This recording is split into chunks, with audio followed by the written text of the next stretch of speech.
I don't know how much time I have.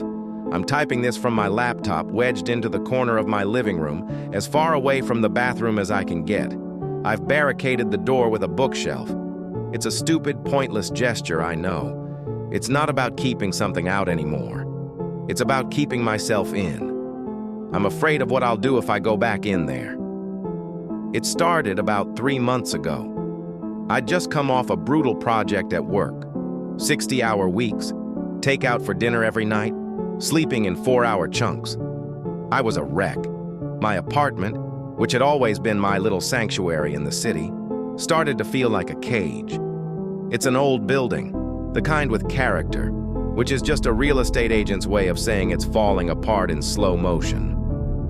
The plumbing groans and sighs like an old man settling into bed. The walls are thin enough to hear my neighbors' arguments about their cat. I was used to the sounds. They were part of the building's personality. The first time I heard her, I was just washing my face before collapsing into bed. It was late, maybe 2 a.m. The only light was the dim bulb over the bathroom mirror, making my reflection look pale and hollowed out. I turned on the cold tap, the water rushing out with a percussive hiss that echoed in the small, tiled room. And underneath that hiss, something else. A thin, reedy sound like a badly tuned radio heard from a great distance. I turned the water off. Silence.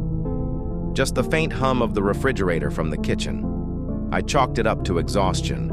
Auditory pareidolia.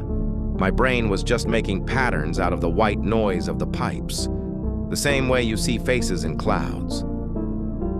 I splashed water on my face, dried off, and went to bed. But it happened again the next morning. I was in the shower, the water drumming against the fiberglass tub.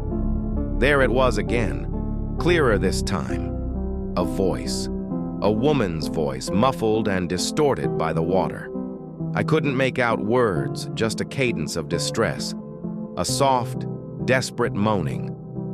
I killed the shower and stood there, dripping, listening. The sound vanished with the water.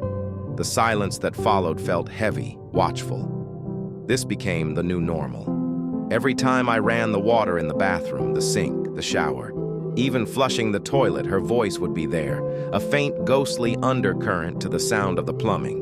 For weeks, I lived with it. I told myself it was a logical problem with a logical solution. I asked my next-door neighbor about it, the one with the cat. He just gave me a weird look and said he hadn't heard anything. I tried to trace the sound, pressing my ear against the wall, against the pipes under the sink.